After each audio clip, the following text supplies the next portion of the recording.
কাঞ্চন ভানু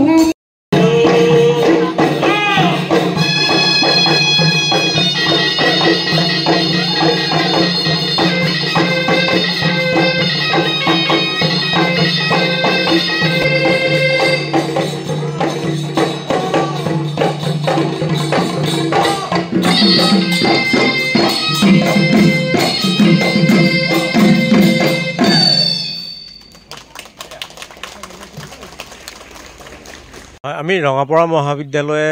প্ৰতি বছৰে বহাগৰ দুপৰীয়া বুলি এক অনুষ্ঠান আমি আয়োজন কৰোঁ আৰু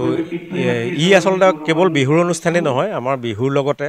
আমাৰ অন্যান্য জাতি জনগোষ্ঠীয় যিখিনি লোকনৃত্য আছে প্ৰত্যেক লোকনৃত্যৰ আমাৰ ইয়াত প্ৰদৰ্শন কৰা হয় আৰু মূলতঃ শিক্ষক অধ্যাপক ছাত্ৰ ছাত্ৰী আমি সকলোৱে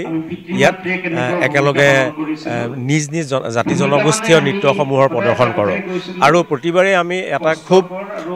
উচ্চমানৰ এটা বিহু দলক আমি আমন্ত্ৰণ জনাওঁ এইবছৰ আমি শিৱসাগৰৰ জাজিপৰীয়া বিহু দলক আমন্ত্ৰণ জনাইছিলোঁ তেওঁলোকে খুব সুন্দৰ বিহু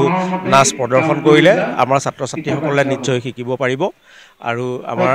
স্থানীয় আমাৰ যিখিনি আমাৰ ছাত্ৰ ছাত্ৰী আছে কলেজৰ চাহ জনগোষ্ঠী আছে তেওঁলোকে ঝুমুৰ নৃত্য পৰিৱেশন কৰে আমাৰ বড়ো জনগোষ্ঠী আছে তেওঁলোকে বৈশাগু নৃত্য প্ৰদৰ্শন কৰে আৰু আমাৰ অধ্যাপক অধ্যাপিকা আমাৰ ছাত্ৰ ছাত্ৰীসকলে বিহু নৃত্য প্ৰদৰ্শন কৰে